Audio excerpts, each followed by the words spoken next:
Trump believes Biden was cloned and then executed 5 years ago.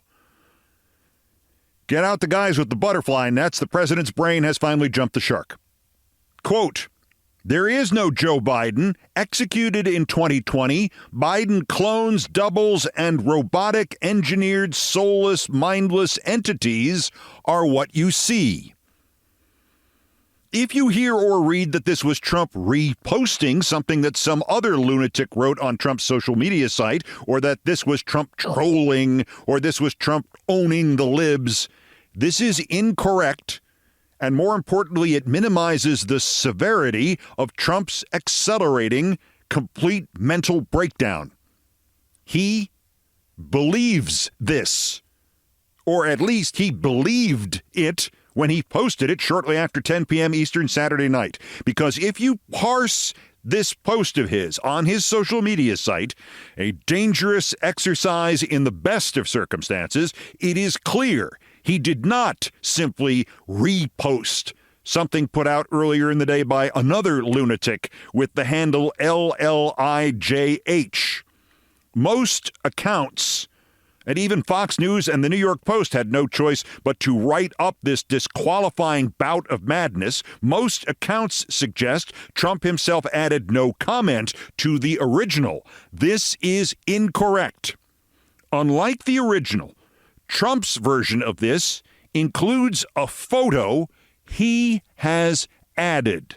The photo is the avatar from the original LLIGH account, a retouched black and white shot of Trump with his current head and its overtone of melting plastic, but with what his eyes looked like 40 or 50 years ago. He is also shown giving a V signal with 2 fingers.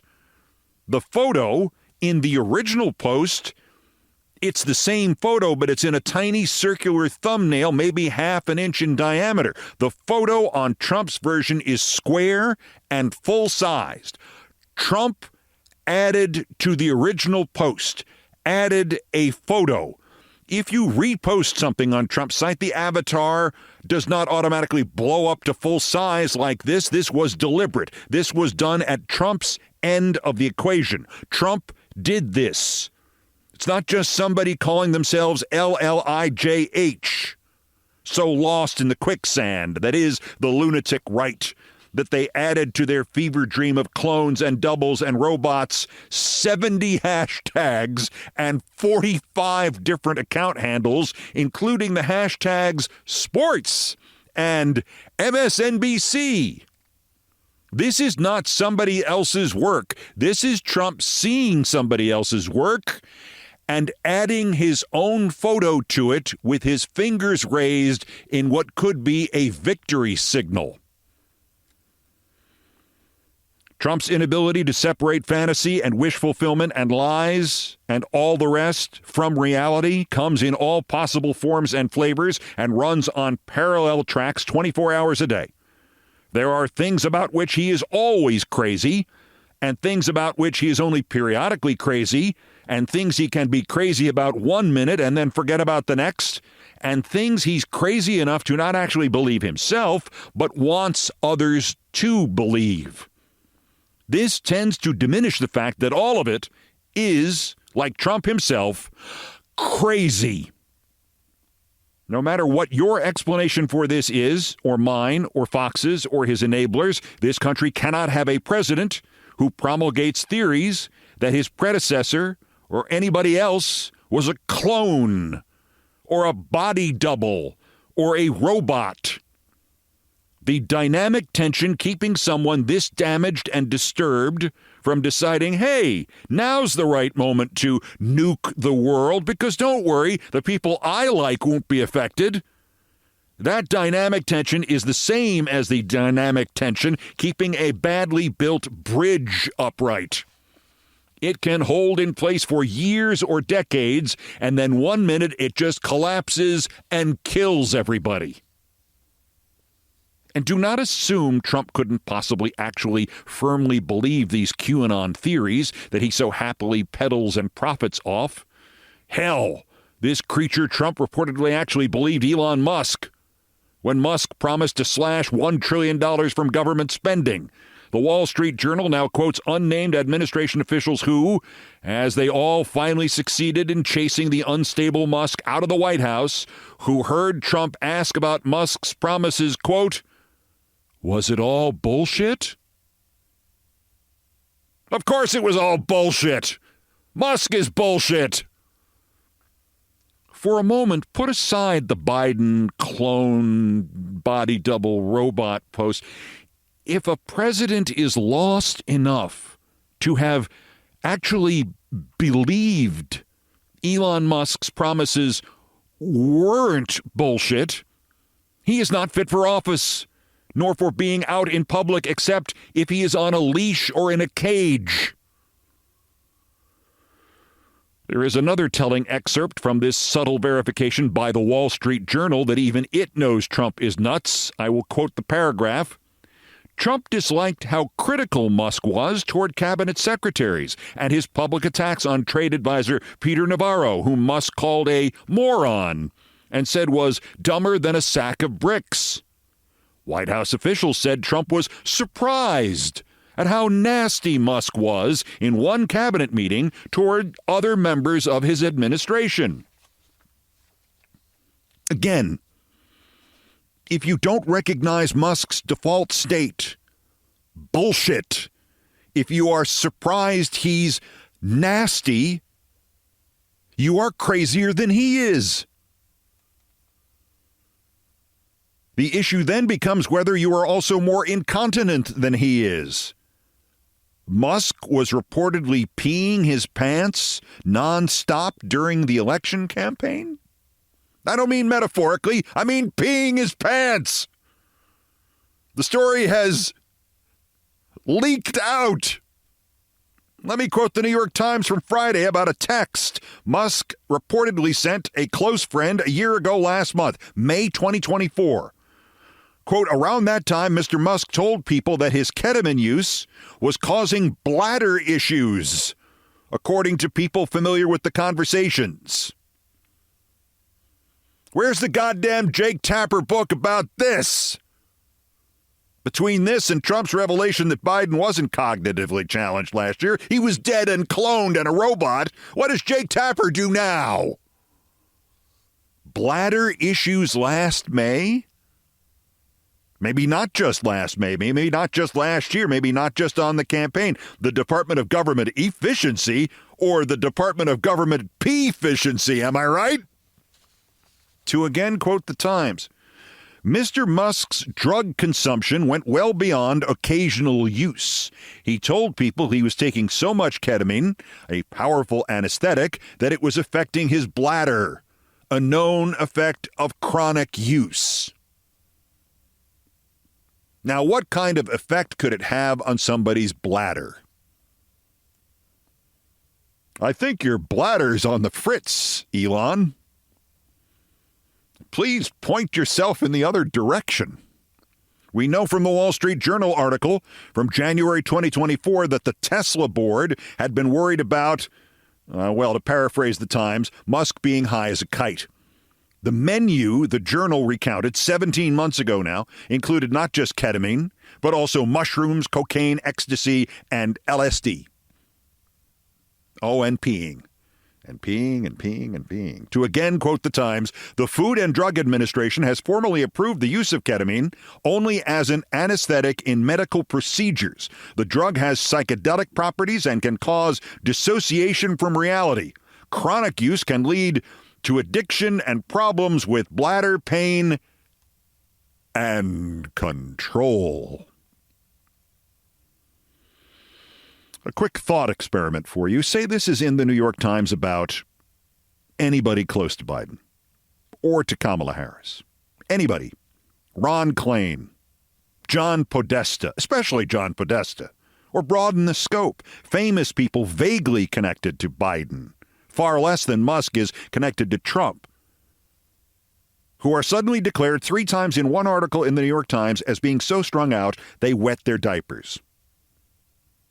Think of this as being about Taylor Swift after she endorsed Kamala, Springsteen, De Niro, Cuban, Mark Cuban. There's a near comp with Musk. I mean, anybody connected to them. Anybody. Me. Anybody. The thought experiment. That story breaks about Biden or Harris and anybody. What happens next? It depends. No, the question is, when did the Fox News, Newsmax, Ben Shapiro, Joe Rogan, Tucker Carlson nonstop coverage end? And the answer is, it didn't. It's still going. It's going now. It'll be going on for weeks. I should probably stop saying going. Moreover, whenever it did stop, it would only be a pause. This story about a Democrat would resurface before the midterms. And then, as the 2028 Democratic hopefuls emerged, it would start again. An urgent, burning, uncontrollable need to go connect the urinary distress of somebody who is not the president or would-be president to the president or would-be president and make it into a story about the judgment of the president or would-be president. In short, top Democratic advisor pees his pants all the time. Back to the real story, which is not treated in that way. Top Trump advisor pees his pants. Why did Trump select him? What's wrong with Trump?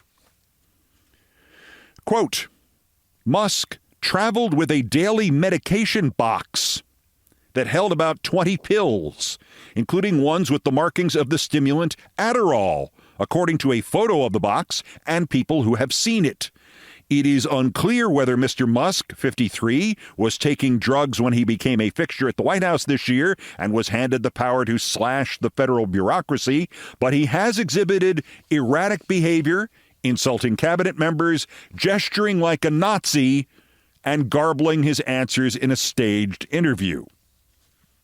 And that's gesturing like a Nazi, with the arm rigid as a, salute, and the fingers of the right hand held together.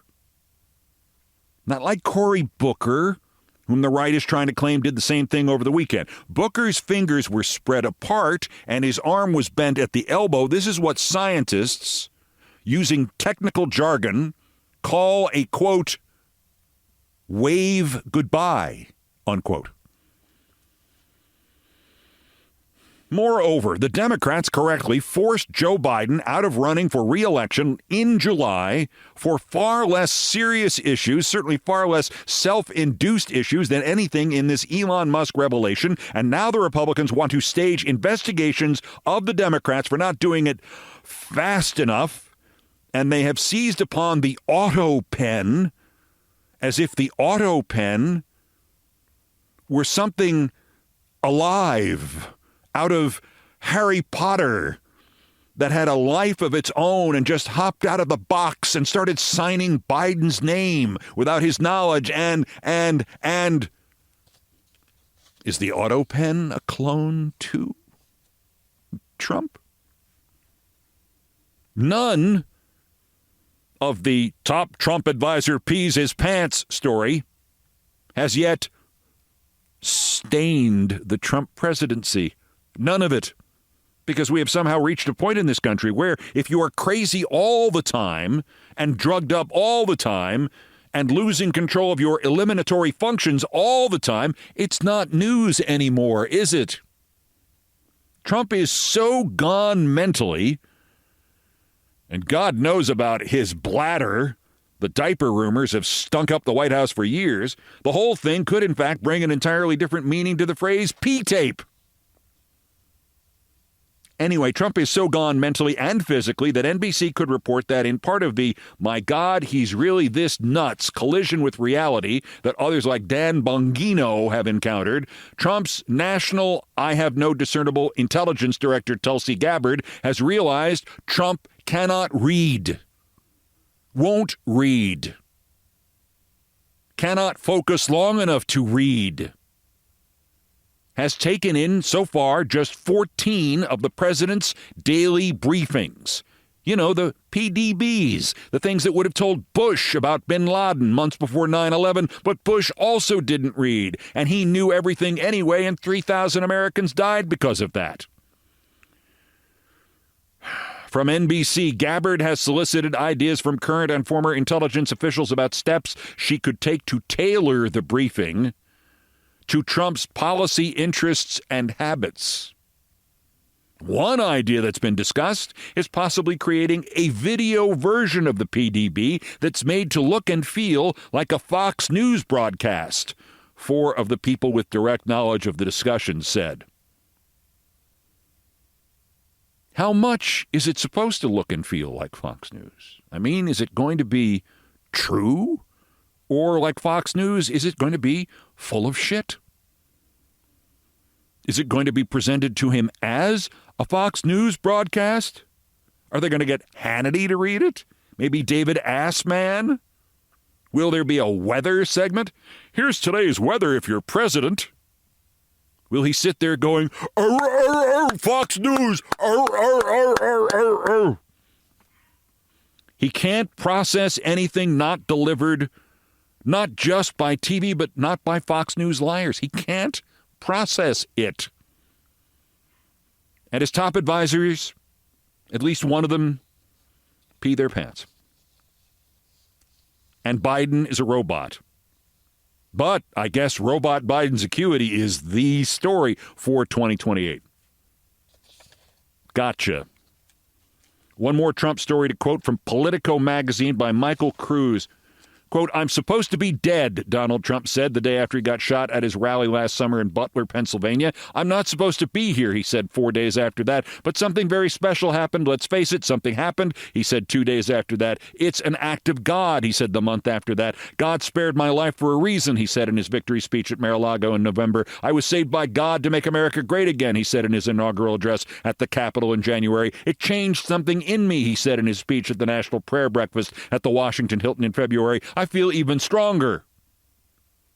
The title of the Politico article is, Does Trump Actually Think He's God? Quoting again, over the last 10 or so months since Butler, however, and especially since his re-election and the start of his second administration, Trump's outlook has shifted. His rhetoric has gone from borderline nihilistic to messianic. It's worth asking, does Trump think he's God? Okay, he almost certainly doesn't think he's God, but does he think he's God-like? Divinely sanctioned or inspired or empowered? Does he think he's somehow imbued with some special sacred purpose for some special sacred reason? Or did he just see and seize an opportunity to stamp his world-upending agenda with the ultimate justification, a mandate from God? The piece goes on longer than God, longer than Musk pees his pants, longer than Biden has been a dead clone. Yet it misses the essential starting point. Trump has always thought he's God. Certainly as opposed to thinking he's just another person. He's about genetics and what you're born with and how he's the best at everything. And this thing is the greatest ever. And he alone can save and fix. And he. But tell me again about Biden's acuity, which the Democrats, however late, went in and fixed, while the Republicans will today go in and sit in a room with Donald Trump and reassure him he is, in effect, infallible and godlike. To say nothing of what these same Republicans are still telling Elon Musk, besides telling him, the men's room is second on the left, bro.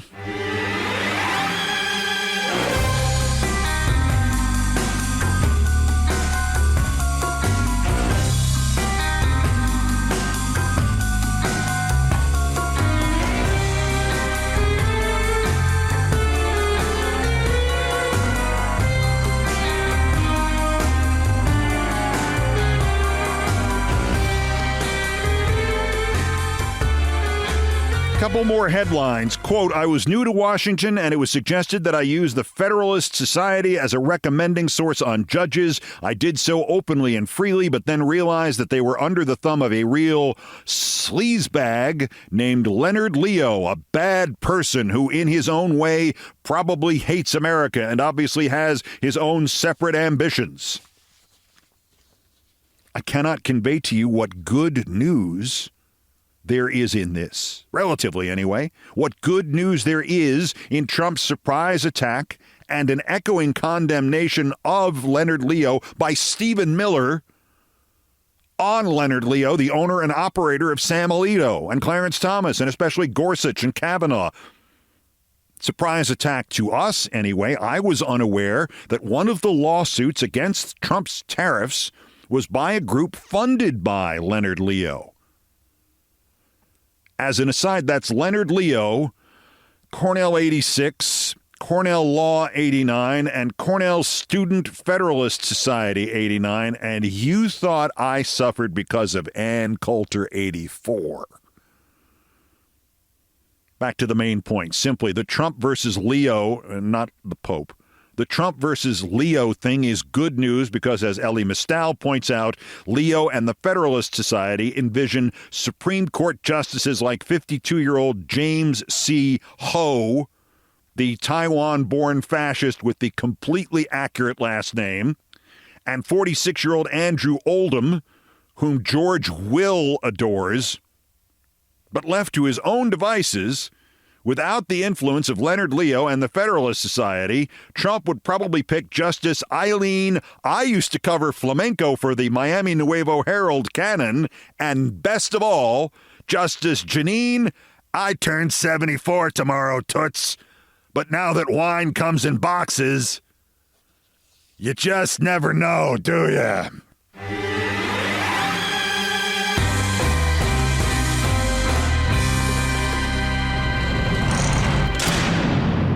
Trump May Day in June parade a week from Saturday.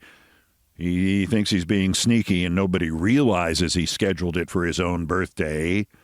Will not only do, per the military's own estimate, $16 million worth of damage to the streets of Washington. $3 million of that goes to metal plates that have to be installed, or the tanks trying to make right turns onto DuPont Circle or wherever will go right through the damn pavement.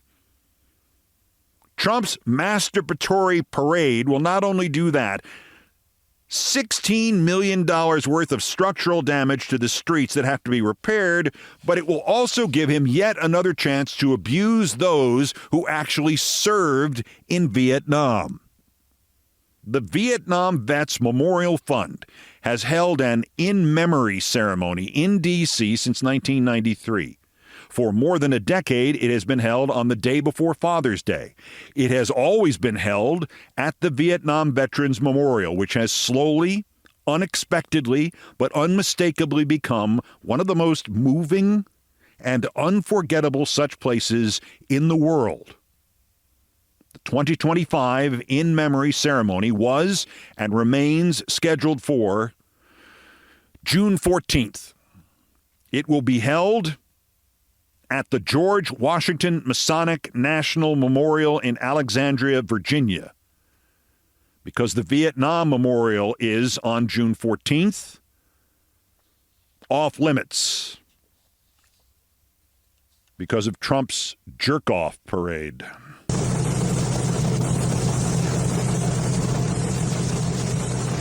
Two events most in the news have not connected yet. Ukraine's drone attack on Russian air bases destroyed at least 40 Russian bomber aircraft, a total surprise planned, according to President Zelensky, for at least a year. And it turns out, second half of this equation, the United States did not know about this attack in advance. And you know why it worked? Because the United States did not know about it in advance. The timing also means that one of the reasons Zelensky was able to maintain his cool in the White House, rather than, doing what you or I would have done and at least head-butted that foppish imbecile J.D. Vance as he and I'm going to have my own parade Trump browbeat him about not having any cards. One of the reasons he was able to hold his cool was he was probably thinking about the drone plan. And speaking of drones, you've already heard the Senator Joni Ernst, "We're all going to die" town hall clip, and then her follow-up insult to every human whose death she has personally hastened because she is a lying, holier-than-thou fascist.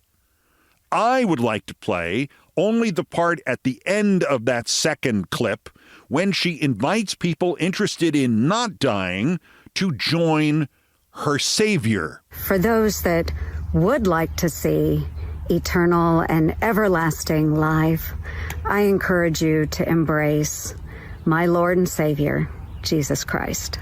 3 notes.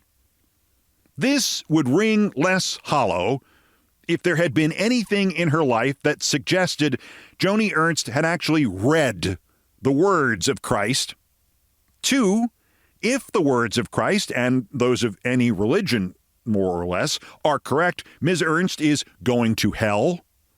Because, no, I'm sorry, faith is not supposed to be about membership in a particular brand. It's supposed to be about selflessness and humanity. And 3, if Christ heard what you have said this past week, Senator Ernst, he would kick you in the face. A programming note here, there will be an episode of Countdown tomorrow, Tuesday the 3rd. Kind of compact, headlines-driven edition, short. I want to see if, what with the new TV sports responsibilities I have, I can still add a 3rd edition every week and not lose even more of my mind. Please listen tomorrow, because there is every chance it will be the only Tuesday edition I ever do. It's an experiment. Also of interest here, when you call somebody too clever by half, but you misspell the word too, and anybody seen Jake? No, Biden's cognition is the real story here, not Trump's belief that Biden is a robot. Tapper's show lately? Anybody seen Jake Tapper and The Lead recently? The answer is, according to the ratings, not really, no. That's next. This is Countdown. This is Countdown with Keith Olbermann.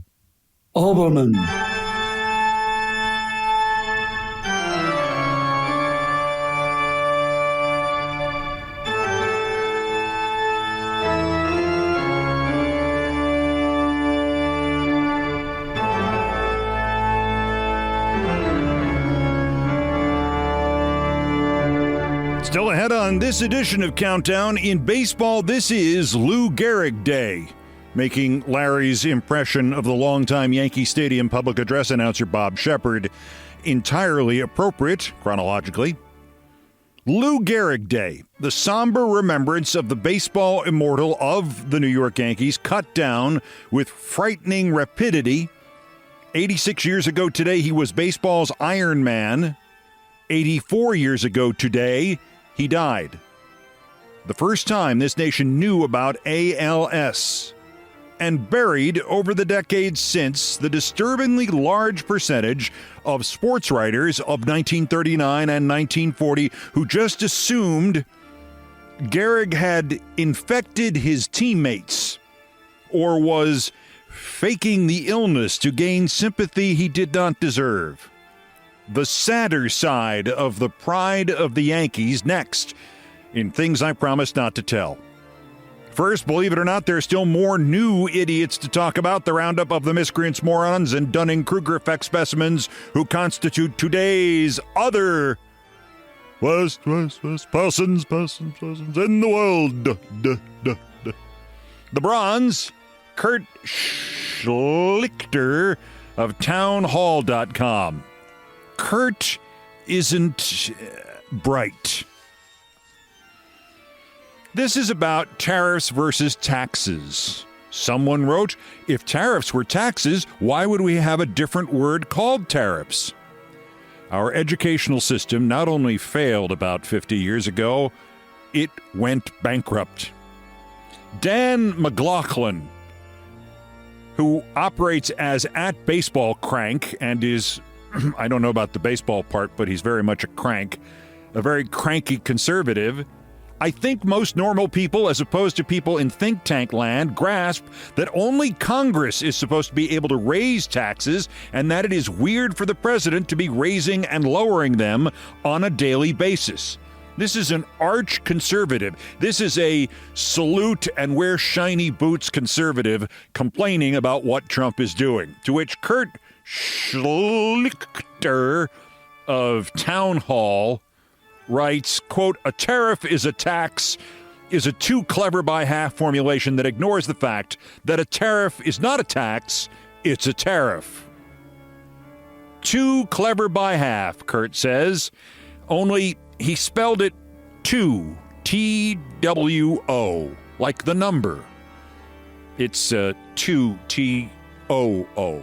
That's the point of the phrase, too clever by half. It's not a numerical assessment. It's saying you're being way too smart.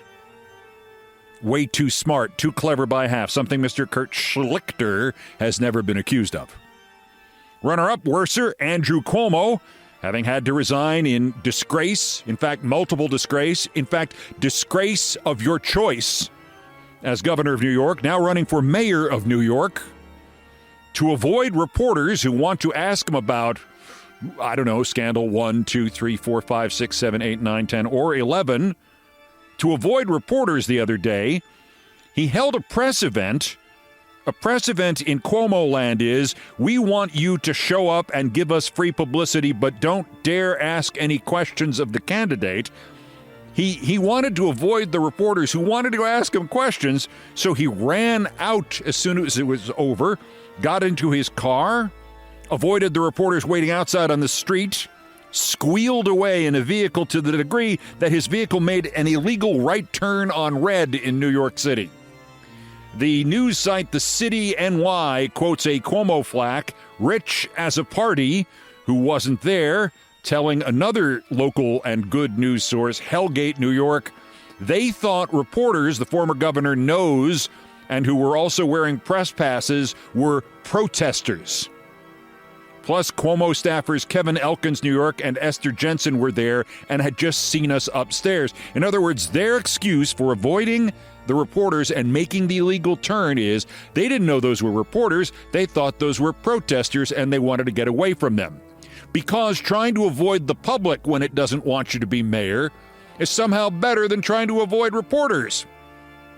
I am beginning to think I might prefer another term of this idiot Eric Adams than 10 minutes of Mayor Andrew Cuomo.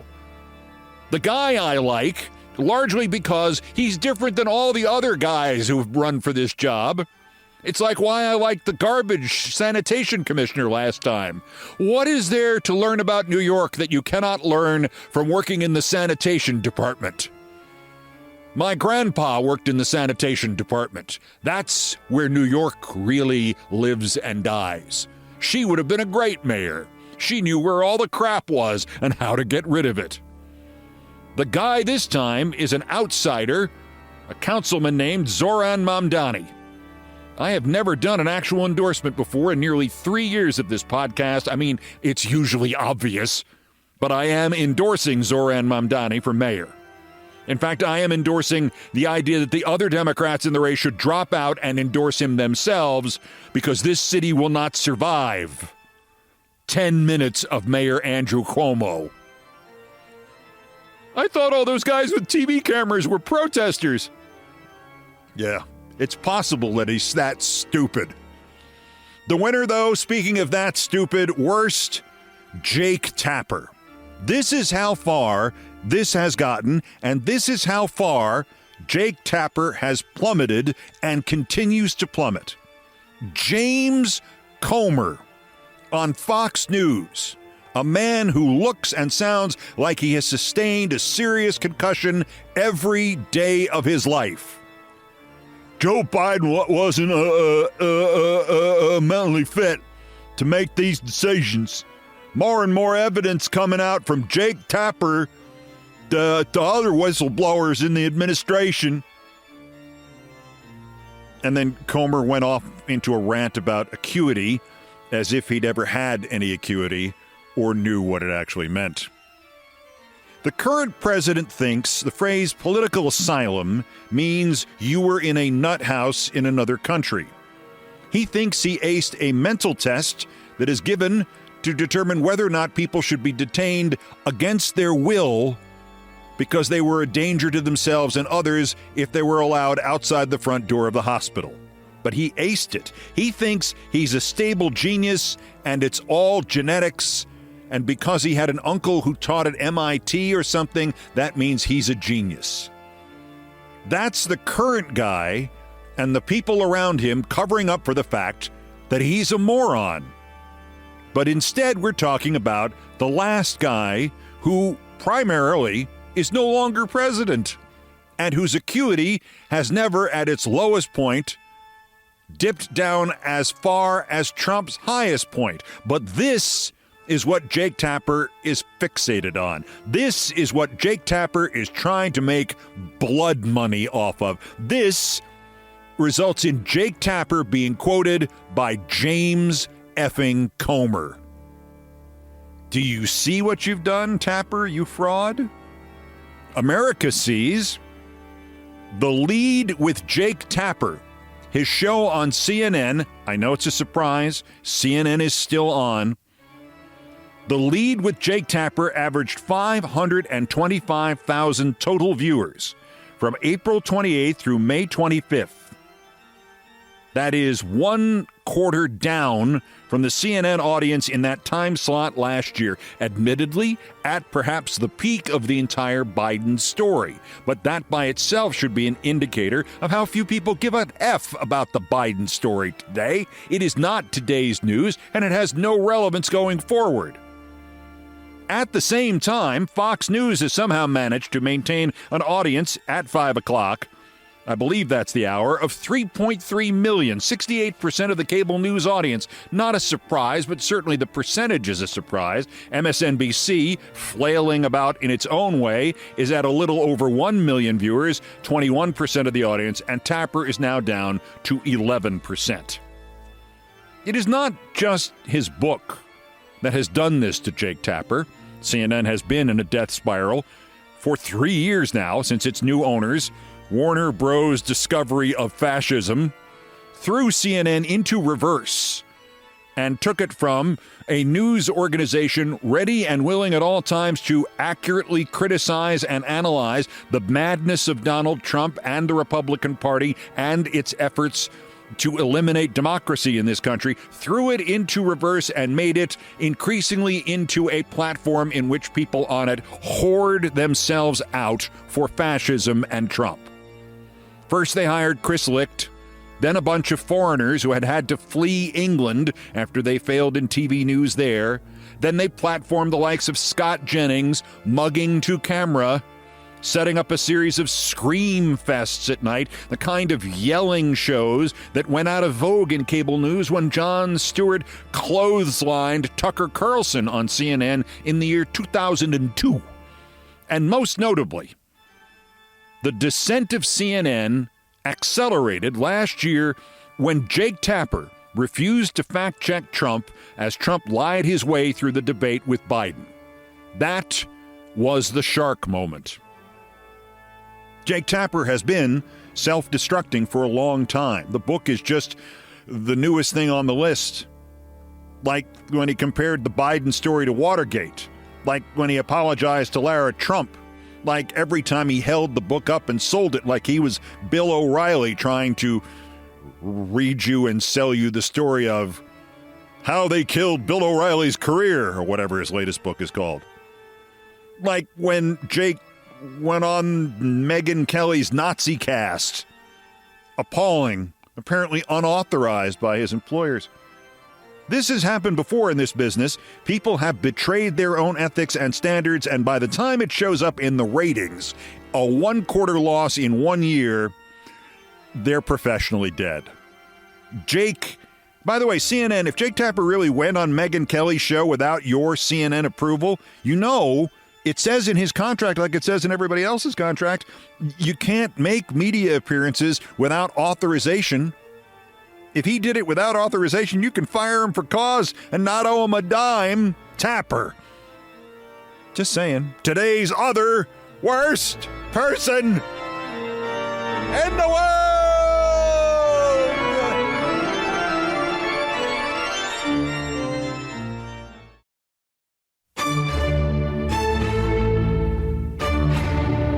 The further we have gotten from Tuesday, July 4th, 1939, the further it has been evident that this was probably the most poignant day in the history of American sports, and one of the most poignant days in the history of America. That day was when 61,808 people crowded into Yankee Stadium in New York to hear Lou Gehrig say goodbye.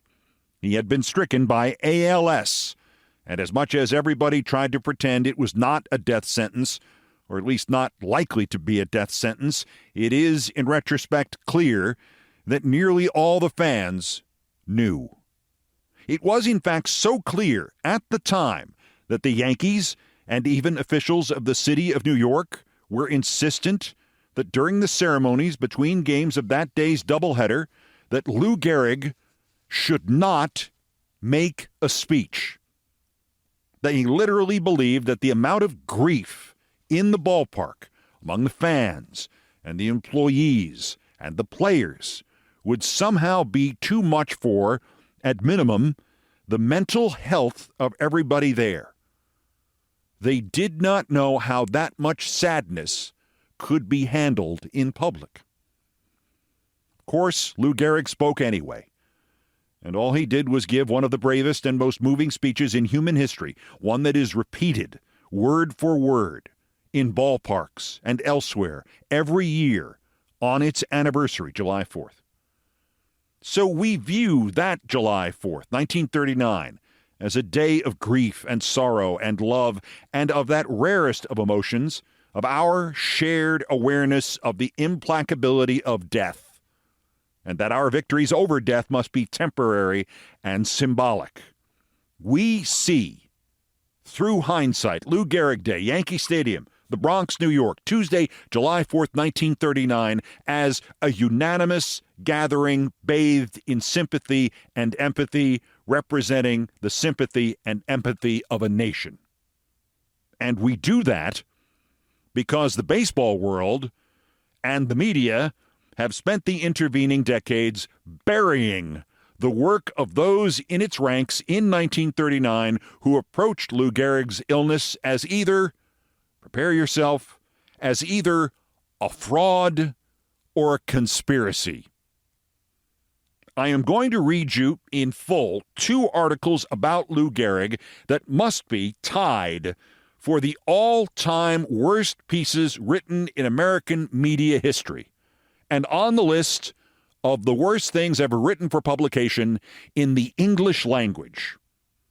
The second article is actually not from 1939. It's from August 1940, and in it, the sports editor of the New York Daily News all but accuses Lou Gehrig of being what we would now call a super spreader and speculates that Gehrig has infected all the other Yankee players with his disease.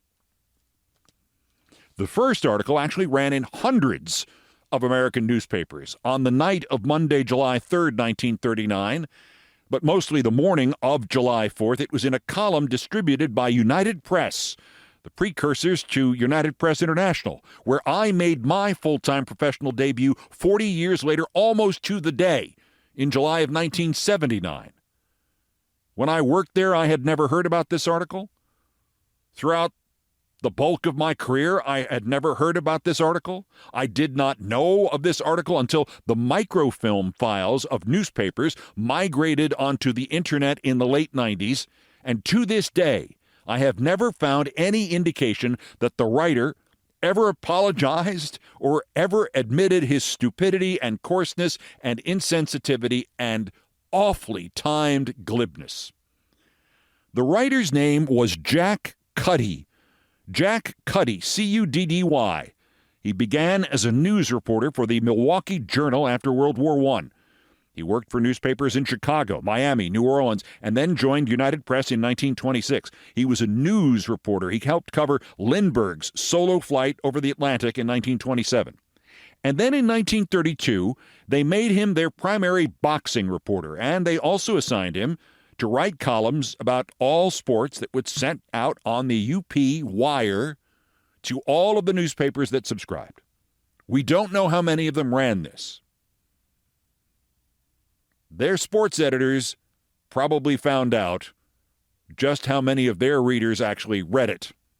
Because by the time Jack Cuddy wrote this, he had been a national sports reporter for 7 years and a journalist, a hard news reporter, for about 15 before that.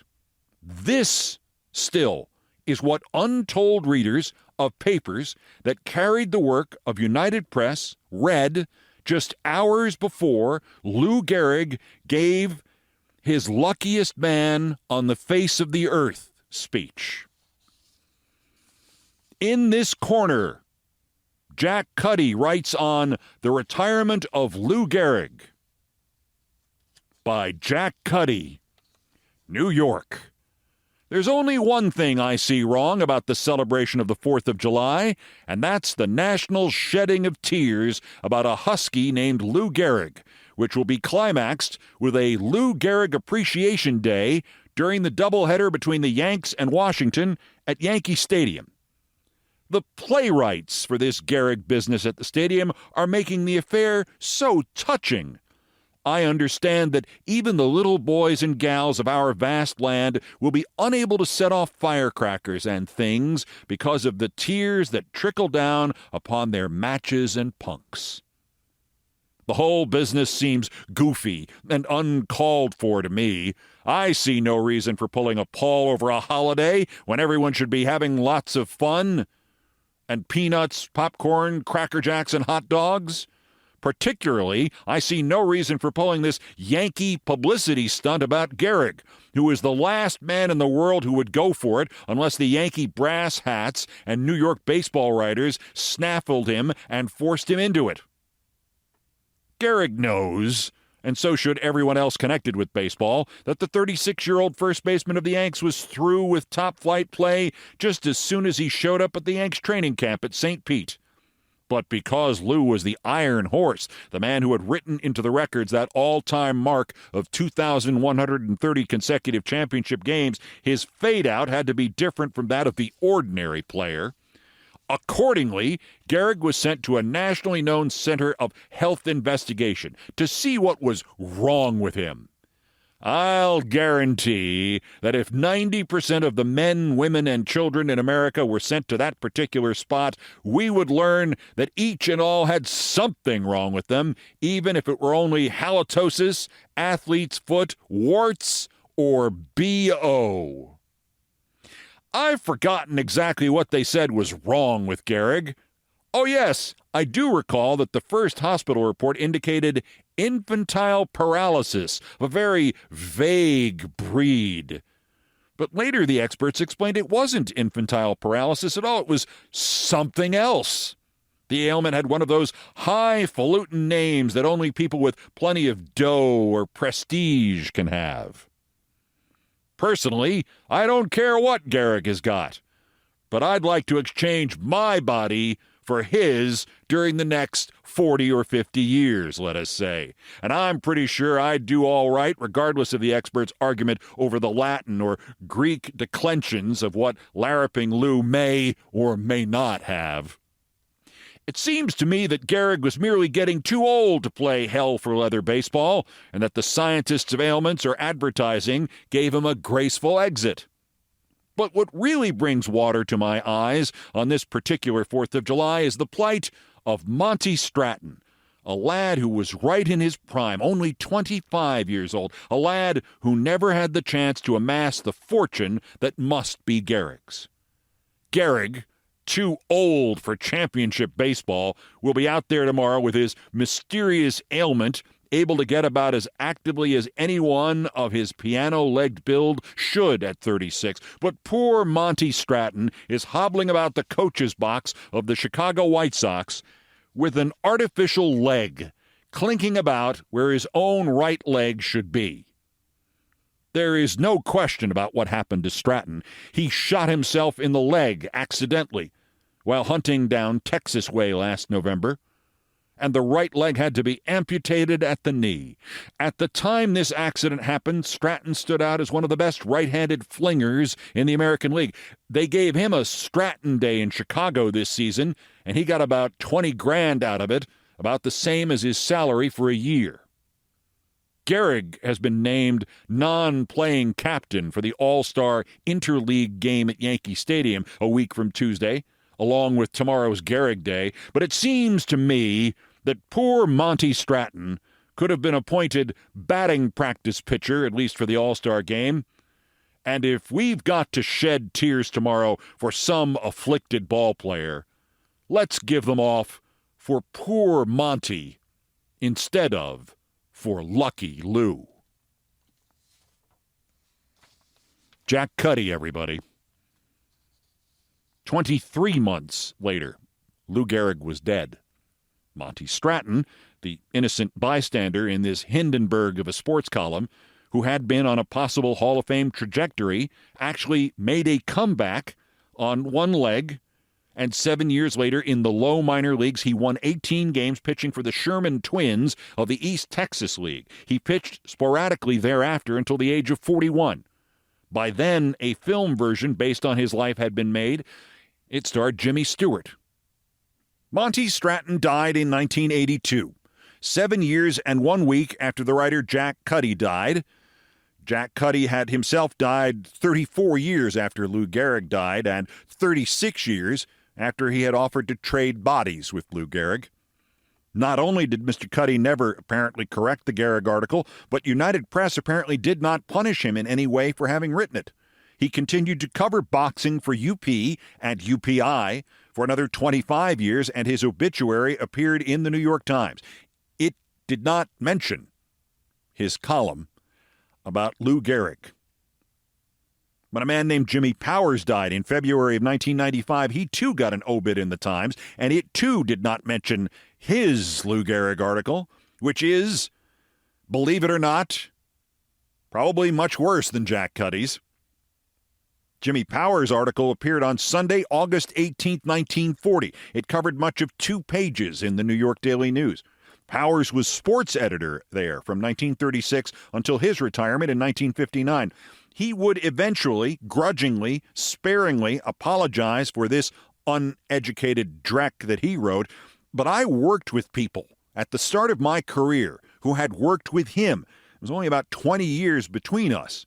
They said it was clear that he continued to believe that it was likely that he was right and that Gehrig had somehow infected his Yankee teammates with some kind of milder version of ALS that cost them the 1940 American League pennant.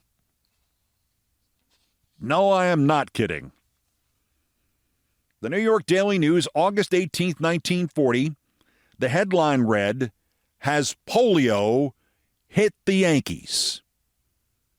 The Yankees, who for the past 4 years have been one of the greatest baseball machines in history and almost universally selected to win the pennant again, have collapsed. Why? Has the mysterious polio germ, which felled Lou Gehrig, also struck his former teammates, turning a once great team into a floundering non-contender? According to overwhelming opinion of the medical profession, poliomyelitis, similar to infantile paralysis, is communicable. The Yanks were exposed to it at its most acute stage. They played ball with the afflicted Gehrig, dressed and undressed in the locker room with him, traveled, played cards, and ate with him. Isn't it possible some of them also became infected? It's hard to believe mere coincidence can explain away the wholesale failure of the individuals. In Gehrig's case, one of the most prominent symptoms was loss of muscular power. The same symptom can be found in many of the Yanks today. So far, no one has been able to advance a satisfactory reason for it. Not without precedent.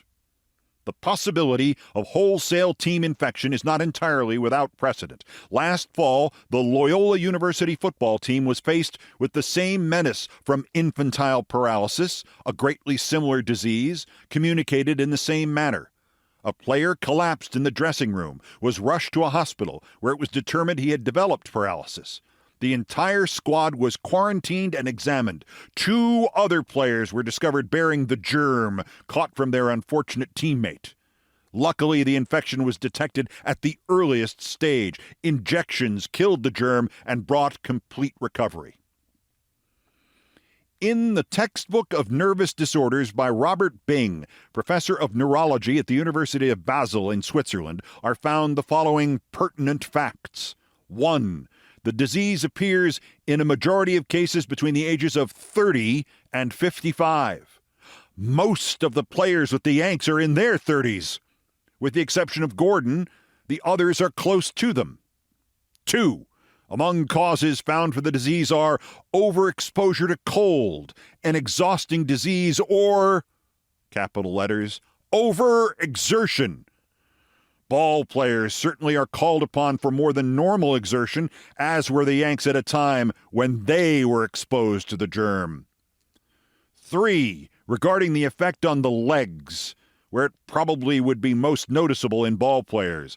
For a comparatively long period of time, the lower extremities remain normal except for marked exaggeration of their reflexes. Atrophy of the leg muscles may not occur until the late stages of the disease. Unquote. Thus, a player might be able to run and move as well as ever, while the germ was sapping his strength in less noticeable parts, such as hands, arms, and shoulders. Club players worried. Club officials and players have been worried that such a general infection existed. They took special precautionary measures to prevent it. Individual drinking cups were provided. Each player took care to use only his own towel. Special provisions were made for laundering uniforms and underclothing. Among the players, Bill Dickey last winter made a special trip to the Mayo Brothers Clinic in Rochester, Minnesota, for a thorough physical checkup. This coming winter, Atlee Donald, Red Rolfe, and several others are considering similar checkups. The fear of the disease had a psychological effect. It preyed on the minds of the athletes, exaggerated minor aches, pains, and ailments which ordinarily they would have ignored. Practically, the entire club had noticed Gehrig's symptoms, became aware of, and worried about nervous and muscular reactions they had never been conscious of previously. Club officials believe they have finally defeated this psychological sword of Damocles. These nervous and muscular reactions could always be traced to an injury, a slight bump or bruise. This, apparently, was the savior. For in Gehrig's case, no injury could be traced down to explain his early symptoms. However, the shadow of doubt must still linger, for in the same volume by Professor Bing is this, quote, I have described a case of traumatic median neuritis which later developed into a typical lateral amyotrophic sclerosis. The note, the latter is the medical term for Gehrig's ailment and indicates that the particular form of paralysis which afflicted Gehrig might develop from neuritis.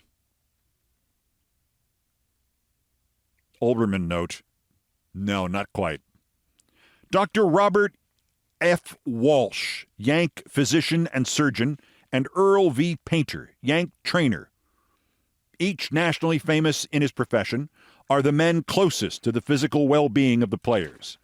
They answer emphatically that no such condition exists on the club. Here is Dr. Walsh's opinion, quote, though at first there was a very definite possibility of the entire team becoming afflicted, there is now no indication of it. Had the disease stricken, there would have been a noticeable change in the physical appearance of those to whom the disease had been communicated. There would not be the slightest doubt remaining that the stricken individual or individuals were infected. Unquote. Medics support Walsh. Dr. Walsh's statement is supported by the current medical belief that the infection will reveal itself within 6 weeks of the time of contact. However, with the medical profession admitting a meager knowledge of the disease, there is the possibility a lingering means of infection exists, that the disease may be communicated in a different form, and that it may be chronic as well as acute, as in Gehrig's case. Thus, the possibility that the Yanks are so infected still exists. Doc Painter, in an equally definite denial, takes a different slant. He says, quote, "In view of the circumstances, I can understand how one might be led to a plausible hypothesis that the team has been stricken with this disease. However, I have absolutely no belief in it. There is no similarity between the symptoms of these individual cases and Gehrig's. Lou suffered from deterioration of the nervous system. The trouble with these other boys is something entirely different. To point out one example, Rolf suffers from a blood rather than a nervous disorder. Are Yanks infected? Nevertheless, there is another point to be remembered. Gehrig slipped perceptibly as a ball player about mid-season in 1938. Almost a year later, when he reported for spring training, there was still no suspicion he was afflicted by this disease. In fact, not until June, when he visited the Mayo Clinic, was his ailment definitely determined. All of which apparently leaves a complete and final answer still to be made. Something has happened to the Yanks. If Gehrig passed through a stage in which the cause of his ineffectiveness was undetermined, isn't it possible such is also the case with many of the Yanks today? Jimmy Powers article, August 1940. Accompanying that, by the way, which I have spared you, was a sidebar, a 2 or 3 line analysis of the underperformances of 10 specific Yankee players, ending in bold-faced print with this final word from Jimmy Powers. Can coincidence explain these simultaneous ailments? Couldn't the polio germ be the common cause? No, it couldn't, you idiot.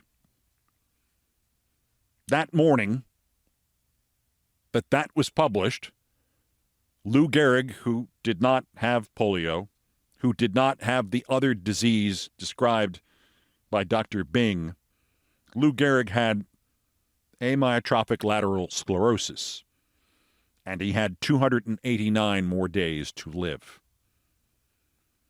Jimmy Powers was not suspended by the New York Daily News, not demoted, not fired, not branded with a scarlet letter A for asshole, or anything else. In fact, he became one of the first sports writers to move into television as a commentator on NBC's Friday Night Fights in the 50s. I did not read you these to spoil your July 4th, nor any other of your days, nor to darken the commemorations and remembrances of Lou Gehrig. I read them just to provide a little perspective on media and opinion and the strongest, most unstoppable force in the world, a journalist who thinks he's right, even though everybody else around him begs him to realize that he's wrong. Occasionally, that motivation gives us things like Bob Woodward and Carl Bernstein and Watergate reporting. Occasionally, it gives us Bob Woodward sitting on tapes of Trump admitting as it began that COVID would be airborne and a disaster, sitting on those tapes until Woodward could get himself a book deal.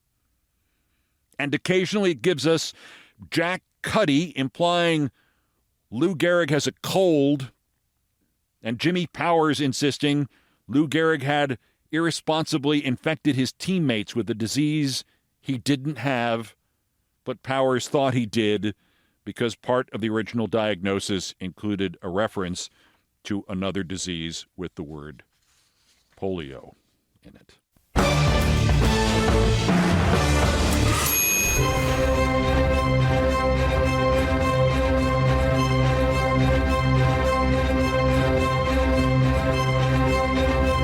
June 2, Lou Gehrig Day. Just a reminder that people like Cuddy and Powers have always been with us. Only now they're called Jake Tapper. I've done all the damage I can do here. Thank you for listening. Most of our countdown music was arranged, produced, and performed by Brian Ray and John Philip Chanel, our musical directors of Countdown.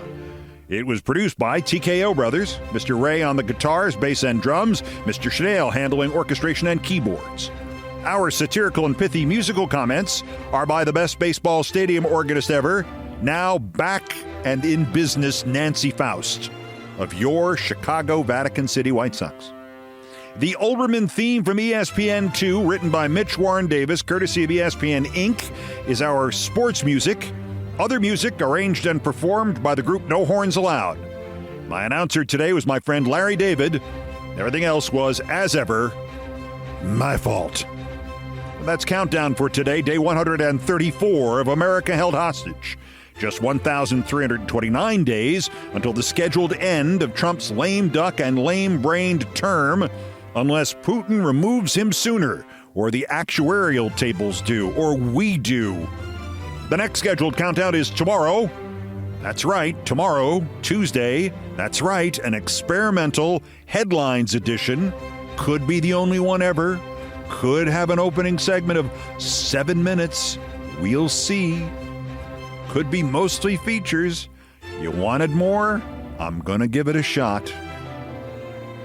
Might be that I cut back to 2 next week. We'll see how I feel about it. I have a second job now. It's getting kind of busy here. Anywho, enough about me.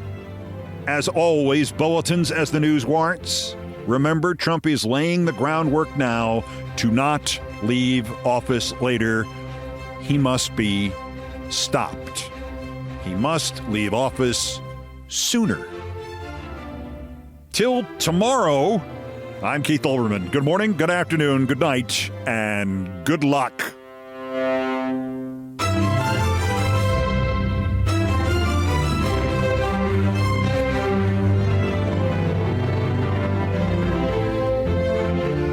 Jesus Christ.